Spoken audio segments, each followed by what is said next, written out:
coming along, getting ready to come into the season. You've had all off season to kind of looking like you bulked up a little bit. Tried to. Yeah. Feel like you bulked up a little bit? A little bit. Okay. When we don't really run too much over the summer, it's a little bit different than our old program. So we lift a lot during the summer and put on a good amount of weight. But once we start running, you start to lose a little bit of that fat and a little bit of that bad weight, but you still keep that strength, so that's good. But yeah, I've just tried to diversify my game a lot by getting stronger and working on my athleticism so I can make some plays other than just catch and shoot, so I can impact the game in other ways. Now I'd be in trouble, on the show today if I didn't ask, because Andy would get mad. You're a friend of the show. We consider you a friend of the show. I don't know if you consider yourself a friend of the show. Am, for sure. Andy's gonna appreciate the Bo just laughing in the background there. He loves that. Yeah. You got a dog. Yes, I do. So is it now? I don't know if this is a delicate question, but is this your dog? No. Is this the girlfriend's dog? Is this a joint dog? What are we working with here? Technically, it's her dog. Okay. But we embrace it as our dog. Okay. She's with it pretty much all day. I'll come home and play with him and stuff like that, but she does a lot of the disciplining, she does a lot of the training, so it's technically her dog. Are dogs to you becoming, kind of the millennial promise ring? Is this some sort of big step, like silent step you're taking here? I would say it's a big step in terms of the amount of responsibility we've taken on, but I think we're good together and we're taking that responsibility head on, so I don't know, you could call it as some sort of promise or whatever you want to call it, but we're ready for it, so. All right, that's all I needed. What kind of dog is it?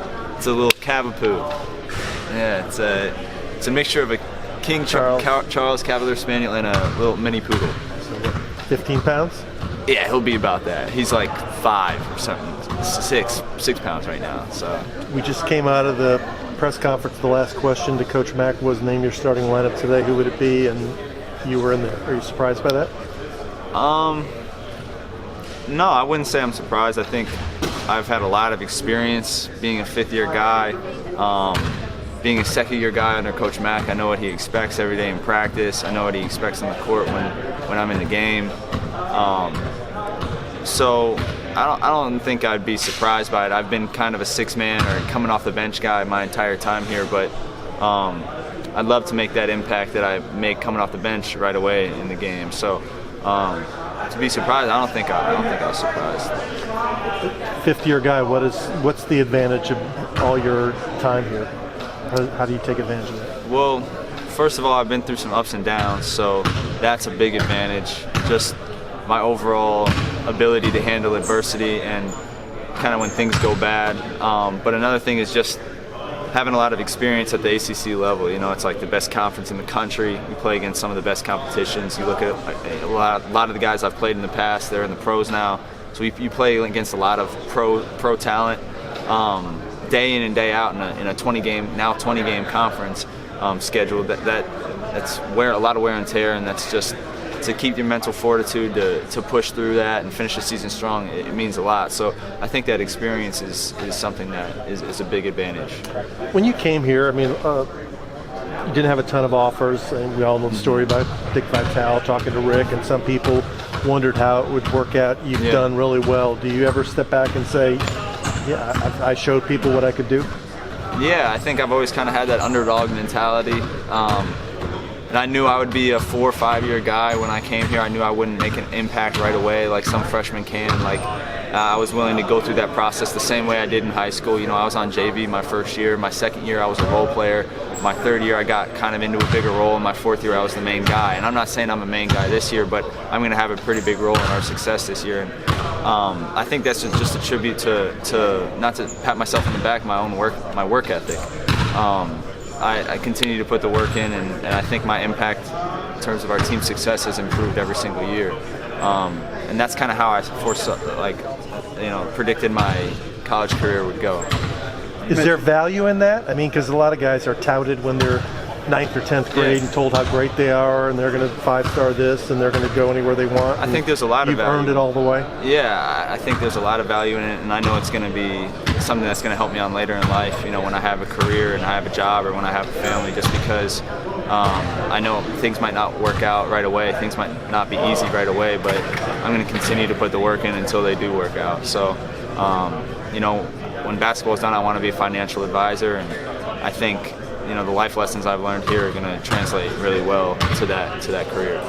You mentioned experiencing the ups and downs, and you guys are entering the season on a pretty big up. I mean, you're looked at as a Final Four team. And how do you handle those type of expectations, knowing what you've gone through your career? Well, I think it's what you said, like not only handling the downs, but handling the ups. So when you handle the ups and downs, it's also hard to be sometimes at that top because everybody's after you. We have a target on our backs this year. We have a lot of expectations, and there comes a lot of pressure and a lot of expectations to live up to when you're at the top. So it's easy for a lot of people to start hating on you when things don't go well right away when you're at the top. But so being able to have those experiences of handling downs and handling ups is pretty big.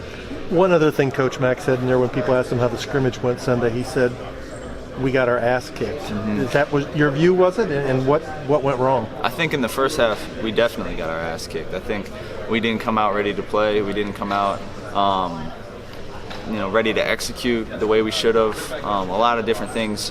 But in the second half, we played a lot better. We played the way we should have. And if we played the second half we played the first half like we played the second half, I think we would have won that game. So you couldn't stop them in the first half, or you couldn't score, or what? Kind of a combination. I mean, we were down 20 at halftime. Like we just came out, laid a dud, laid a rotten egg, and I think it kind of shocked us, woke us up, and realized we have a target on our backs. We got to bring it every single night. But we dug ourselves in such a deep hole, it was really hard to dig it out. You talked about being an underdog and having expectations. What do you think the thing that the fan base will be most surprised by that you guys have worked on and developed? Repeat your question, sorry. So you talked about expectations and being an underdog. What do you think you've developed as a team that will most surprise the fan base when they see it? I think we've developed as a team. Just our competitive nature. I feel like this team, above all the other teams that I've had, that I've been a part of in the past, has had a competitive nature about them that none of the others have really had. Like even last year, I feel like this group is more competitive than the year before.